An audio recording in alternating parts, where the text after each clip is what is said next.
Bienvenue à Métro News, mesdames et messieurs. Tout de suite, les titres de l'actualité. Clôture ce lundi 14 mai de la première session ordinaire de l'année législative 2018, ouverte en janvier dernier. Députés et sénateurs se sont réunis en Assemblée nationale afin de mettre fin à cette session. Désormais, les députés sont en vacances. Un accident de la circulation survenu samedi dernier sur la route nationale numéro 1 à hauteur de l'Arcaillet a fait 15 morts et plus de 14 blessés.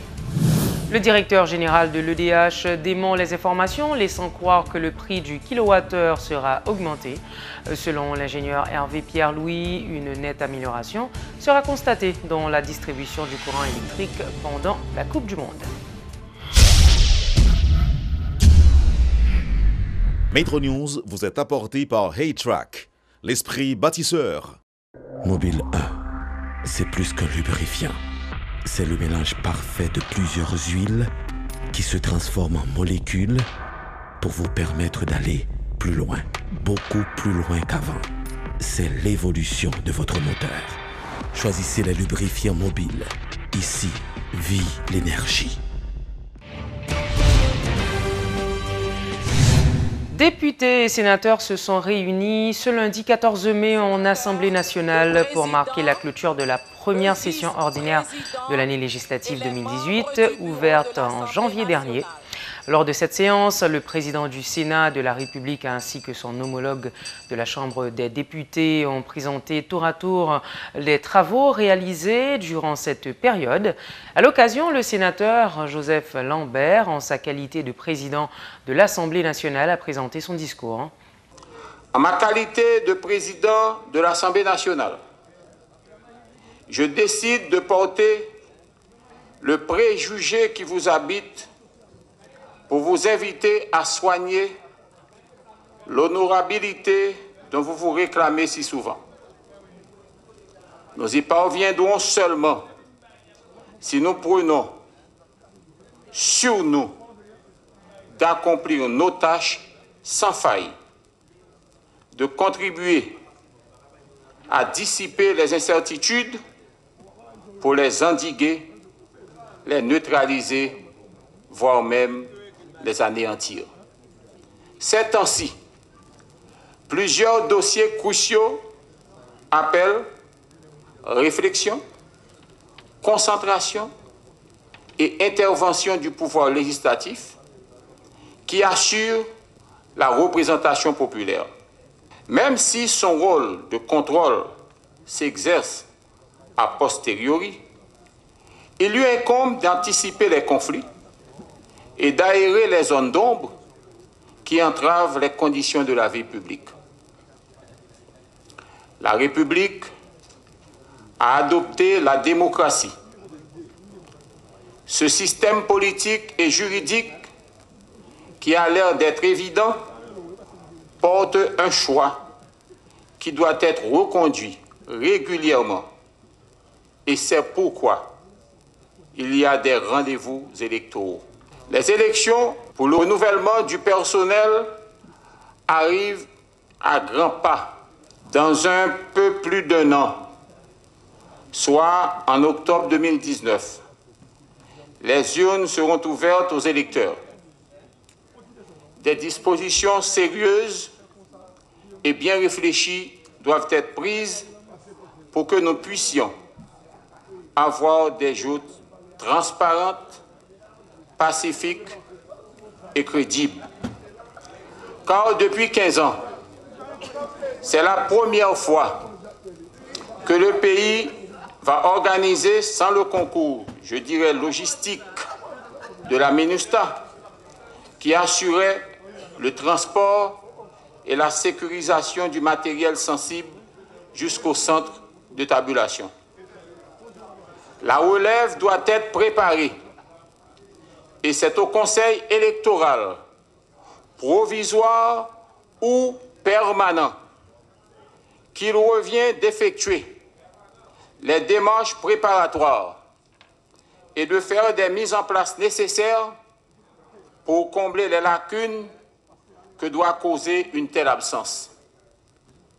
De toute façon, il est temps de doter le pays de son conseil électoral permanent qui attend de voir le jour depuis 1990. Du haut de cette tribune, j'en appelle à la conscience et à la perspicacité des parlementaires des deux branches du Parlement pour que, au-delà des frictions interpersonnelles ou intergroupes et dans une transcendance des intérêts ponctuels ou privés, la décision soit arrêtée de concrétiser ce prescrit de la Constitution amendée et de tourner enfin la page du provisoire dans l'organisation de nos joutes électorales. J'attire également l'attention des collègues sur la nécessité de mettre en fonction et en activité le Conseil constitutionnel, un organe combien important qui doit convenir à la gouvernance moderne. Néanmoins, l'État doit gérer en toute transparence et honnêteté les deniers publics afin qu'il ne laisse aucune suspicion sur l'utilisation des ressources financières durement collectées, comme il est advenu du dossier Petro-Caribé, qui a suscité tant de débats, aussi bien au niveau national qu'international. Je souhaite à toutes et à tous bonnes vacances parlementaires.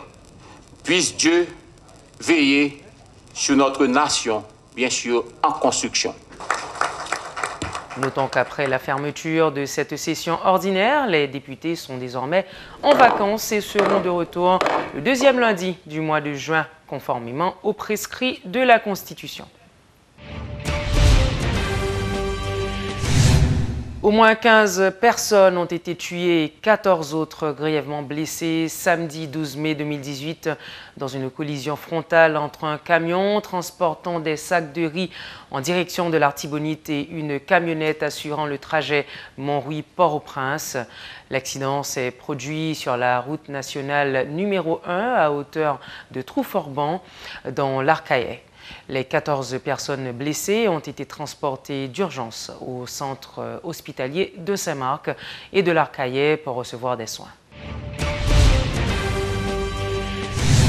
Le président AI du comité de pilotage des États généraux sectoriels de la Nation se dit déterminé à mener cette initiative à son terme, quel que soit le temps que cela puisse prendre. Le docteur Jean-Claude Desgranges affirme que le pacte qui sortira de ces États généraux encouragera tous les gouvernements à venir. Les explications du docteur Jean-Claude Desgranges, président AI du comité de pilotage des États généraux sectoriels de la Nation, qui était invité ce lundi à la rubrique Le Point. C'est prendre après idée, ce n'est pas nous qui avons une idée. C'est les idées de la population que nous avons recueillies et avons un rapport. Et ce rapport va être remis au président de la République qui a nommé, qui a annoncé les États généraux sectoriels. L'État qui a une responsabilité institutionnelle pour le capable de mettre politique et tout point en action. Ce qui est important pour nous, c'est réussir ces États généraux pour le bien du pays, un pays commun, le bien commun qui s'appelle Haïti. C'est ça qui est important. Tu vas avoir des petites difficultés, tout partout. Même dans les familles. C'est une raison qui fait nous lancé l'État général de la nation. C'est parce que vous avez une société déchirée, ou une société qui charge à la contradiction là-dedans, ou une société qui est extrêmement divisée, ou une société qui a un pile problème là-dedans. Donc c'est à nous de donner l'exemple. Pour Haïti, à différents gens là, ce n'est pas seulement le rapport qui va le faire. Il faut qu'il y ait une révolution tranquille dans la mentalité. C'est ça, oui, on a fait tout. Il faut chaque Haïtien assumer responsabilité citoyenne pour qu'on ait pays n'a pas qu'à continuer à fonctionner comme ça. Ce n'est pas seulement dans la pratique. Bien sûr, ça va prendre un petit peu plus de temps. Il faut nous réaliser une sorte de révolution mentale. Moi, je prends 12 janvier 2010. Je pense que c'est une renaissance mentale. Malheureusement, ça n'a pas eu lieu. Tu comprends? Ça n'a pas eu lieu. Et c'est ça, il faut Haïtien apprendre à aimer l'autre. Il faut Haïtien connaître que son seul pays, une seule nation. Il faut mettre ensemble, bien sûr, dans la diversité avec tout l'autre petit problème, pour être capable de résoudre. Et puis, il faut arriver. l'idée de l'État général, ce n'est pas pour changer le pays dans 6 mois, non, non, non, non. L'idée de l'État général, c'est trouver une vision commune qui permet de nous dire, nous créons un pacte de stabilité, voilà ce qui peut être fait dans 5 ans, dans 10 ans, dans 20 ans, dans 25 ans. Et tout gouvernement, parce que la démocratie, c'est l'alternance. Et puis, quelle que soit l'équipe qui monte au pouvoir là, il connaît la respecter pas que ça. Un nouveau parti politique dénommé Rassemblement a été présenté officiellement ce lundi. L'ex-président de la fusion des sociodémocrates, Victor Benoît, a été nommé conseiller spécial de cette nouvelle structure dirigée par un comité exécutif provisoire formé de 8 membres. Le développement durable, la démocratie politique, les droits de la personne sont les 3 axes politiques de la plateforme. C'est ce que rapporte le président intérimaire Jean-Michel Simplice. Nous créons parti ça parce que nous constatons une déviation constante des principes et valeurs de la social-démocratie et à l'intérieur d'une série de partis politiques qui ont même réclamé de la social-démocratie. Nous-mêmes, en tant que rassemblement, nous fondons parti ça aujourd'hui qui chita sous 3 roches différentes. C'est premièrement le développement durable, deuxièmement la démocratie politique et troisièmement les droits de la personne. Donc à l'intérieur de 3 grands DSA que nous avons les théories des 3D, qui c'est marque fabrique toute social-démocrate, nous prêchons et nous prenons le travail pour respect intégral de l'ensemble de principes, notamment la bonne gouvernance, la participation et l'insertion économique, la création de la richesse et la croissance économique et également le respect des droits de la personne, notamment la parité de genre et une justice saine et équitable, donc une indépendance totale, capitale de la justice, parce que si justice là pas indépendant, Jean l'État doyer, donc nous connaissons et capable des problèmes parce que lorsque ils sont pouvoir qui liés par rapport à l'autre pouvoir, notamment pouvoir exécutif, et les capables de subir des interférences de part et d'autre.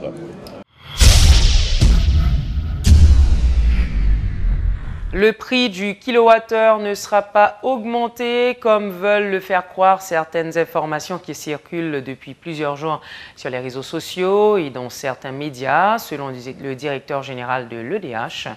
L'ingénieur Hervé Pierre-Louis a fait le point sur la situation de l'entreprise qui essaie d'améliorer sa performance. Grâce à une augmentation du taux de facturation et de recouvrement, l'EDH collecte désormais plus de recettes. C'est ce que révèle son directeur général.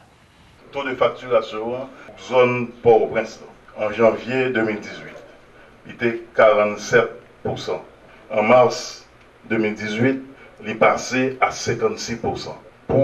Globalement, pour les provinces, en mars 2018, taux de facturation était 29,9%. Il est passé en mars 2018 à 33,7%. Au niveau des recettes, globalement, on nous dit que février 2017, recettes pour zone métropolitaine était 276 millions. Il est passé en février 2018 à 313 millions.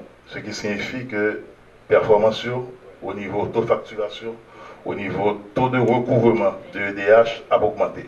L'EDH a gagné en termes de disponibilité de production, de puissance. Pendant, on est capable de dire, 6 derniers mois, une puissance disponible qui était dans la zone 100 MW.